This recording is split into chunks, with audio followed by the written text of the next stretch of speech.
तो विकास के बहुत सारे काम हमने किए। जैसे 181 करोड़ का राजीव नगर का नाला, लगभग 100 करोड़ से बाबा चौक का नाला का शिलान्यास माननीय मुख्यमंत्री जी के द्वारा हुआ है। 2025 बिहार विधानसभा इलेक्शन पर वर्तमान बिहार राजनीति उठुची पड़ी बेस सरगरम मध्य रही खास करी जेहेतु 6 तारिख रे रही प्रथम पर्याय इलेक्शन से प्रार्थी मैंने जोरदार लगी पड़ते प्रचार कारण आसंता काली मात्र गोटे दिन हाथ में रहा प्रचार करने तेणु प्रचार शेष करने पूर्व प्रार्थी मैंने कि भाव में भोटर को मन जिणवे कौन कौन से मुद्दा नहीं जाऊँच आम सहित आलोचना करने रही बिहार विधानसभा आसेम्बली दीघा कन्स्टिट्युएन्सी जी रही बीजेपी प्रार्थी रही डॉक्टर संजीव चौरसिया आम सहित रही तेज 2015 से दीघा कन्स्टिट्युएन्सी विधायक रही चलित थर से विधायक प्रार्थी भाव में लड़ू तेणु कौन रही मुख्य मुद्दा भोटर को केमती से मनाऊँ आलोचना करिए। संजीव जी, पहले आपको अर्गस न्यूज में स्वागत करते हैं।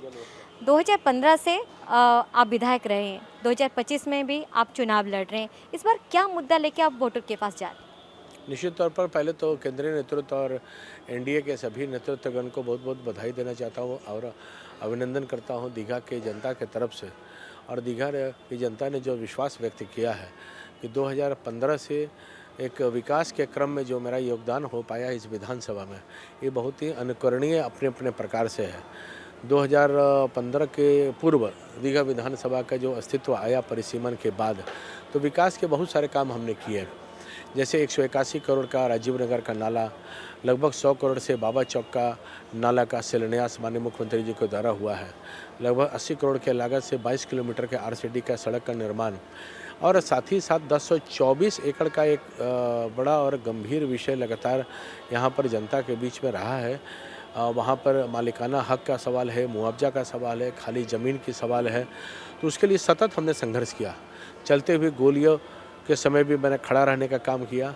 सब तरह से दीघा के जनता के साथ मैं खड़ा रहा और इसके समाधान के लिए लगातार मैं प्रयासरत रहा। आने वाला समय में आपके चैनल के माध्यम से मैं कह सकता हूँ दीघा वासियों की तरफ से कि आने वाला समय में एक सजग और पूर्णतः समाधान की ओर ये विषय आगे बढ़ेगा। तो जब दीघा विधानसभा के बहुत सारे सड़कों के निर्माण आरसीडी के माध्यम से कराया, तो मुझे ध्यान में आया कि स्थायित्व और स्वच्छ दीघा और स्वस्थ दीघा का कॉन्सेप्ट देना है, तो इन सब चीज़ों की आवश्यकता बहुत है।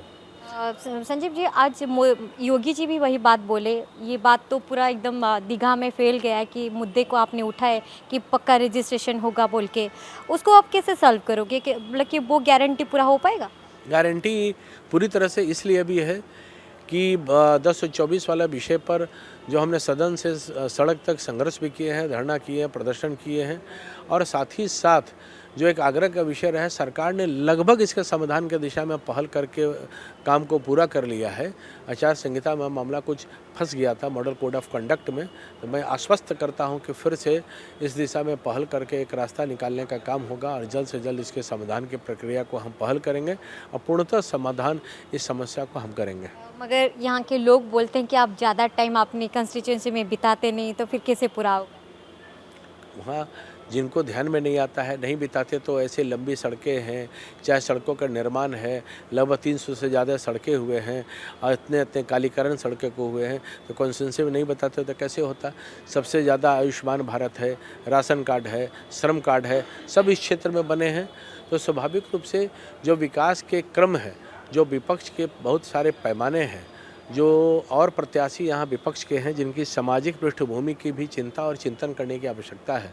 बहुत कुछ हमें कहना नहीं है, कटाक्ष नहीं करना है, केवल मुझे यही कहना है कि समाज के अच्छे कामों को करने के लिए एक प्रेरणा शक्ति चाहिए, जो स्वाभाविक रूप से बचपन से हमने की है, पढ़ाई और लड़ाई की है। तभी तो असिस्टेंट प्रोफेसर भी हैं, MBA मार्केटिंग भी हैं, PhD भी हैं, तो पढ़ाई भी की है, लड़ाई। लालू यादव के समय छात्र आंदोलन के बहुत सारी भूमिका को हमने वहन किया है। आज दीघा विधानसभा में विकास और डेवलपमेंट इसलिए कर पा रहे हैं क्योंकि उस विज़न के साथ हमने काम किया। तो दीघा कहाँ जाएगा आने वाला समय में, उसकी भी रणनीति और नीति जो तय होता है, ये सब पृष्ठभूमि तय करते हैं, इसी के लिए। इस बार चुनाव मतलब कि विकास और जैसे बोलते हैं ना, आपका जात बात यहाँ पे ज़्यादा चलता है, या फिर डेवलपमेंट को आप ज़्यादा मतलब कि फोकस करें, या फिर ये एक विश्वास का परीक्षा है? क्या आपको लग रहा है इस बार चुनाव? विधानसभा बिहार विधानसभा? विकास को करना है, पर विकास के साथ इतने विकास हुए हैं वो भी संज्ञान में रखनी चाहिए। जैसे माननीय केंद्र की सरकार, माननीय मुख्यमंत्री जी, राज्य की सरकार और माननीय प्रधानमंत्री जी की डबल इंजन की सरकार ने जो विकास के काम किए हैं बिहार में, ये बहुत ही प्रेरणादायी है।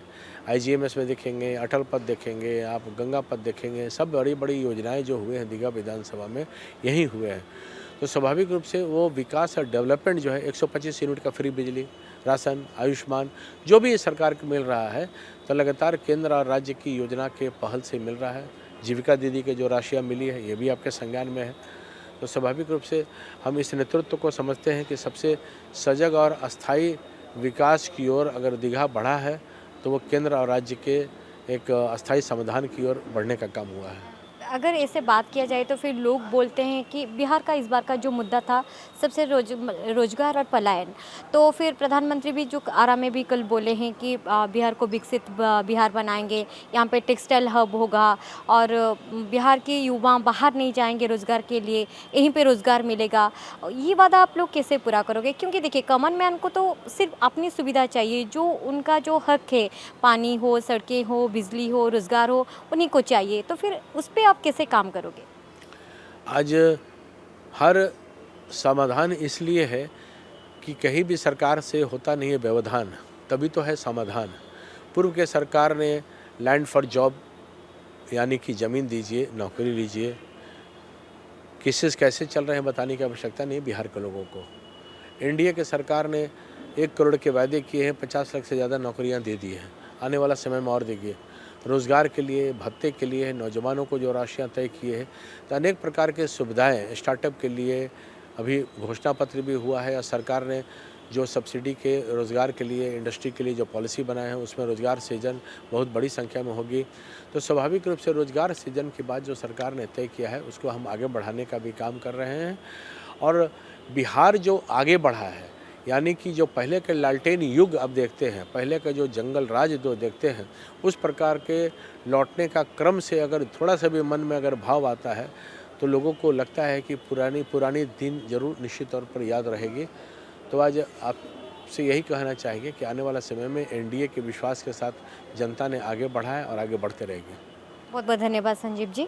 आशा करते हैं कि आप जो वादे की हैं लोगों को वो पूरा हो, और लोग क्या देते हैं आपको, कैसे मतदान करते हैं, कितना वोटर का मूड स्विंग करता है या फिर आपकी तरफ जाता है, वो तो रिजल्ट आने के बाद ही पता चलेगा। मगर आपको बहुत बहुत शुभकामनाएं। आम सहित रही डॉक्टर संजीव चौरासिया जे रही दीघार प्रार्थी रही विधायक प्रार्थी हिसाब से बीजेपी पक्षर लड़ुंट। अनेक प्रतिश्रुति तो दि जाइए, तो देखबार कथा से प्रतिश्रुति केते पूर्ण हो पार्छ, किंतु ता पूर्व भोटर मैंने मूड बन सारी क्या से प्रार्थी रूप देखिए क्या भोट देवे। दीघारू कैमरा पर्सन प्रमोद महापात्रों सह नीलिमा प्रियदर्शिनी, अर्गस न्यूज। जदि आपंक आम भिडी भल लगा तेब आम चैनल को लाइक, शेयर और सब्सक्राइब करने को जमा भी भूलु नहीं।